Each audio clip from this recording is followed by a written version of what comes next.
Hi everyone, कैसे हो आप सभी लोग। स्वागत है आप सभी लोगों का इस चैनल के ऊपर, ब्यूटीफुल से चैनल के ऊपर। और मैं दीपेंद्र सिंह नरूका का सभी लोगों का स्वागत करता हूं। और हम बात करने वाले हैं इलेक्ट्रोस्टैटिक्स के शॉर्ट नोट्स को कैसे बनाते हैं। तो बच्चों, एक छोटी सी चीज मैं आप लोगों के लिए लेकर आया हूं, इसको गिफ्ट ही समझिएगा। आपको मैं chapter wise short notes provide करने वाला हूँ। तो डायरेक्टली शॉर्ट नोट्स प्रोवाइड करने से बढ़िया है, मैं सोचा क्यों ना मैं आपको कुछ छोटे वीडियोस भी बना दूं। तो उन वीडियोस में आपको एक्सप्लेन भी कर दूंगा कि इन शॉर्ट नोट्स में मैंने क्या क्या मेंशन किया है और उनके ऊपर बेस्ड किस प्रकार के पीवाईक्यूज आए हैं। जो भी मैं शॉर्ट नोट्स आपको देने वाला हूँ बच्चों, उसमें से एक भी ऐसा पीवाईक्यू नहीं रहेगा आपका जो इन शॉर्ट नोट्स से कवर अप नहीं होगा। तो ये शॉर्ट नोट्स बहुत ही ज्यादा फायदेमंद आपके लिए होने वाले हैं। और मैं आप लोगों को ये शॉर्ट नोट्स हर एक चैप्टर के प्रोवाइड कर रहा हूँ। तो आप लोग देखिए कितने ज्यादा शॉर्ट है और कितने प्योर है। सबसे बड़ी बात इसके अंदर कि आपको जो थोड़ा बहुत अगर लेंथी इसमें लगा भी ना हल्का सा, सिर्फ और सिर्फ पीवाईक्यूज की वजह से लगेगा। अगर मैं सिर्फ पीवाईक्यूज को हटा दूं तो ये बहुत शॉर्ट हो जाएंगे, मैक्स टू मैक्स 2 पेज के एक चैप्टर के नोट्स। तो आज इलेक्ट्रोस्टैटिक का चैप्टर नंबर 1 का देखते हैं बच्चों। सबसे पहले हम बात करते हैं कूलम्ब्स लॉ के ऊपर। तो कूलम्ब्स लॉ में मैंने क्या क्या चीजें कवर करी है।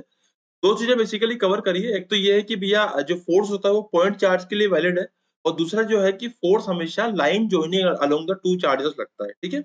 उसके बाद हमने मीडियम की बात कर ली कि मीडियम में जहां एप्सिलॉन नोट होता है वहां मीडियम में हम एप्सिलॉन आर से मल्टीप्लाई कर देते हैं।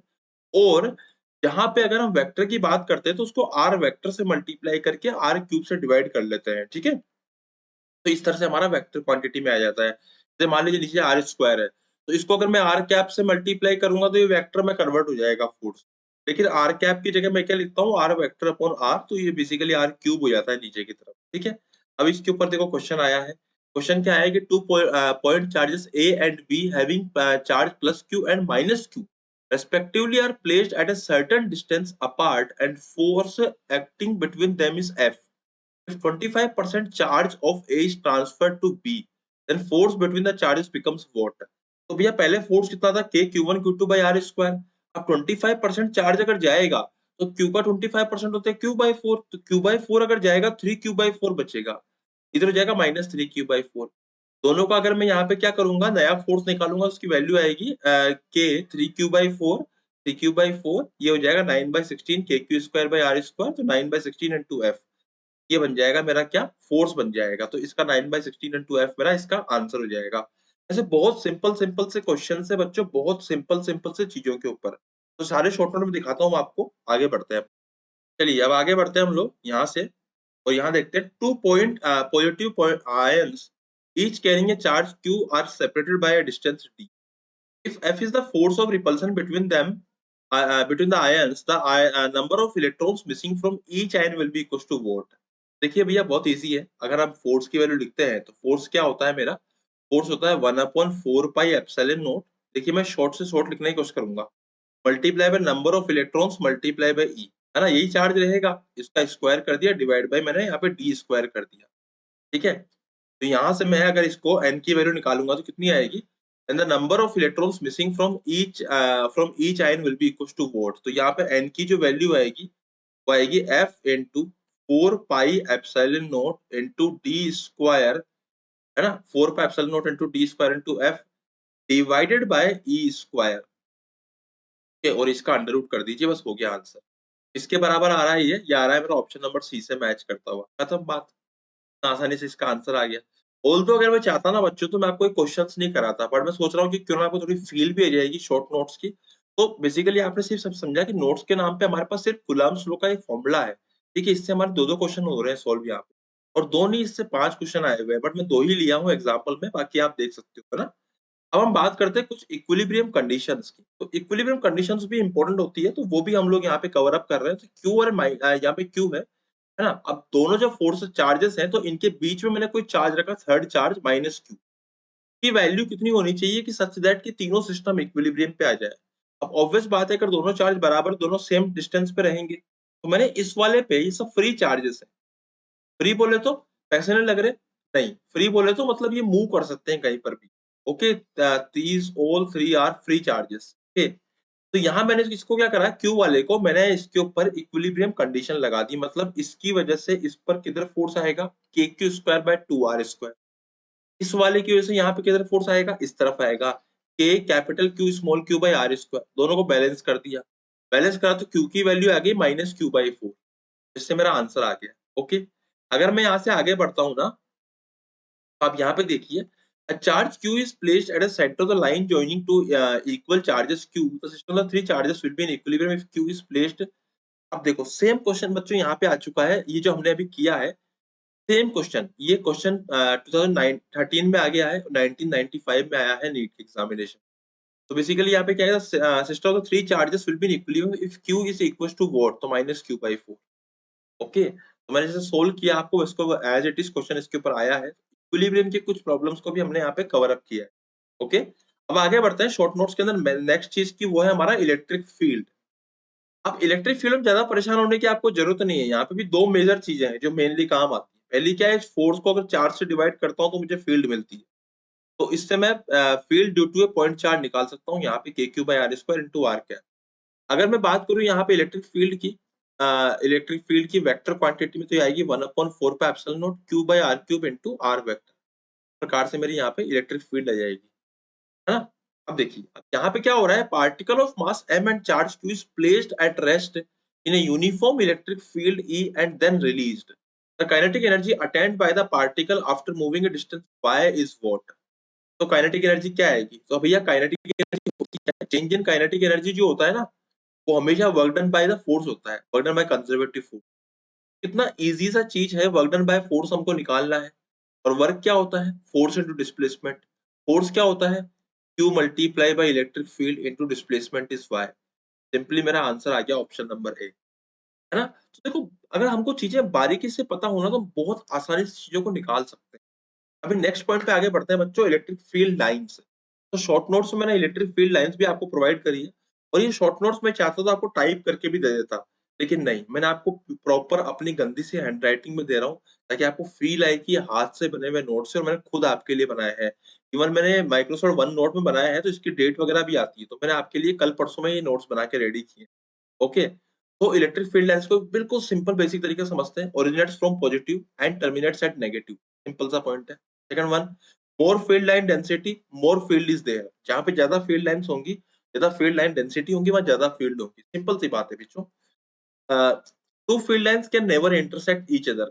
कोई भी दो फील्ड लाइंस एक दूसरे को इंटरसेक्ट नहीं कर सकती। चौथी चीज, tangent to the field lines give direction of electric field.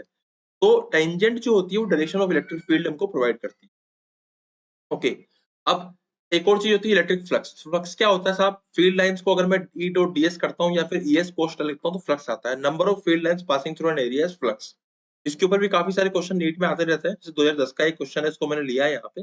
अब इन्होंने क्या करा, डायग्राम कुछ ऐसे दिया ना कि लग रहा था कि फील्ड अंदर जाएगी। हमको लगेगा कि यहाँ पे ई एल स्क्वायर इंटू कोशिटा आना चाहिए, बट ये नहीं आएगा। क्यों? क्योंकि फील्ड लाइंस अंदर नहीं जा रही, सरफेस से परपेंडिकुलरली पास कर रही है। इसका मतलब जीरो फील्ड यहाँ पे हो जाए, मतलब पैरेलली पास कर रही है, तो यहाँ पे जीरो हो जाएगा आंसर, क्योंकि जब जा ही नहीं रही तो फ्लक्स कहाँ से आएगा भाई, फ्लक्स आ ही नहीं सकता ना। ओके, अब हम आगे बढ़ते हैं बच्चों, फ्लक्स के ऊपर और भी बात करेंगे। उससे पहले एक और इम्पोर्टेंट मुद्दे पे बात कर ले, इलेक्ट्रिक फील्ड एंड लाइंस के अंदर, इलेक्ट्रिक डाइपोल के अंदर। तो डाइपोल में भी क्या है, P बराबर 2 इंटू क्यू, ये मेरा डाइपोल मोमेंट होता है। डाइपोल मोमेंट जो होता है वेक्टर क्वांटिटी होती है, माइनस क्यू से प्लस क्यू की तरफ जाती है, इसलिए मैंने एरो शो किया है यहाँ पे। कोई भी अगर एक डाइपोल है ना, तो इस डाइपोल की वजह से, इस डाइपोल की वजह से जो फील्ड आएगी इसके लाइन के अलोंग, वो आएगी 2kp बाई आर क्यू, और इसके परपेंडिकुलर बाइसेक्टर पे आएगी 2kp by r q, sorry kp by r q. इधर मैंने एरो इस तरफ लिया है, इसका मतलब डाइपोल के अलोंग ही आएगी। यहाँ पे एरो अपोजिट लिया है, इसका डाइपोल के अपोजिट डायरेक्शन में आएगी। और दूसरी बात, इन दोनों का अगर मैं स्क्वायरिंग कर दूं, मतलब ऐसे डायरेक्टली स्क्वायरिंग नहीं करना, बट अगर मैं किसी जनरल पॉइंट पे लेता हूँ ना, लेट सपोज कि ये एंगल थीटा है, तो मैं यहाँ पे लूंगा पी कोस थीटा। उसका एक कंपोनेंट आएगा two KP by cos theta, 2kp cos theta by r cube, और एक कंपोनेंट आएगा KP sine theta by r cube. दोनों का स्क्वायरिंग करेंगे तो ये रिजल्ट मेरे को मिलेगा। ठीक, तो ये रिजल्ट मैंने यहाँ पे लिख सकता हूँ। अब देखो यहाँ कितनी सिंपल सी बात पूछी गई है। अब charge point charge q lies on the perpendicular bisector of an electric dipole. ठीक है, यहाँ पर ही लाई कर रहा है। The distance of the q from the distance dipole r is r, then the electric field at q is proportional to what? Proportional किसके होती है भाई, p और r क्यूब के। तो इसका मतलब p और r की पावर -3 के प्रोपोर्शनल होएगा। Option number D is my correct answer. Next thing is dipole in a uniform electric field. Uniform electric field में अगर डाइपोल रखते हैं तो बच्चों ये तो मेरी उसमें टॉर्क होता है और ये मेरी एनर्जी होती है। तो कई बार टॉर्क की बात भी कर लेते हैं, जैसे यहाँ पे देखिए टॉर्क की बात करी गई है। Electric dipole is placed at an angle of 30 degree with an electric field intensity and experience of torque is this. The charge on dipole, the dipole length is 2 centimetre. क्या आएगा? सिंपल सी बात है, torque will be equal to P cross E, है ना? और P क्या होता है मेरा? Charge multiply by distance. तो चार्ज मल्टीप्लाई बाय डिस्टेंस कितना है? 2 सेंटीमीटर। ये आएगा 2/100 मल्टीप्लाई बाय डिस्टेंस कितना आएगा? Charge multiply by distance into electric field कितनी है? 2 मल्टीप्लाई बाय 10 की पावर 5 इनटू sin 30 की वैल्यू आएगी यहाँ पे। ओके, और टॉर्क की वैल्यू किसके बराबर आएगी? 4 के बराबर। सोल्व कर दूंगा and I will get the answer. Simple सा तरीका है। यहाँ डायरेक्टली पूछ लिया गया टॉर्क होता क्या है, तो P क्रॉस E होता है। इसमें क्या बड़ी बात है भाई? तो नीट का एग्जाम एक्चुअल में बहुत इजी होता है बच्चों, पर हमको चीजें पता होनी चाहिए। हम लोग क्या सब कुछ पढ़ने में लगे रहते हैं। अब सब कुछ पढ़ने का टाइम नहीं है। अगर मैं भी चाहूँ तो आपको वन शॉट के पीछे बहुत टाइम खा जाऊँ, मैं वन शॉट भी आपको दूंगा, लेकिन इतने लेंदी लेंदी नहीं दूंगा। बहुत छोटे-छोटे वन शॉट मैं आपको दूँगा। क्यों? 7-8 घंटे का वन शॉट का मतलब है कि हम एक्चुअली बेवकूफ़ी कर रहे हैं आज के ज़माने में। कुछ लोग कर रहे हैं, मैं जानता हूँ कुछ लोग ऐसे भी हैं जो यूट्यूब पे अपने आप को भगवान साबित करके फिर 8 घंटे का वन शॉट ले रहे हैं। और तुम सोच के देखो, अगर कोई बच्चा 8 घंटे का एक सब्जेक्ट का वन शॉट करेगा, सिर्फ़ यूट्यूब पे देखेगा, तो पढ़ेगा कब भाई? उसके पास 3-3 सब्जेक्ट है। एक्चुअली 3-3 नहीं 4-4 सब्जेक्ट है, बायो में 2 सब्जेक्ट है। तो अगर वो फिजिक्स जैसे सब्जेक्ट के अंदर भी अगर 8 घंटे का वन शॉट देखेगा एक चैप्टर का, उसकी तो धज्जियाँ उड़ गई ना।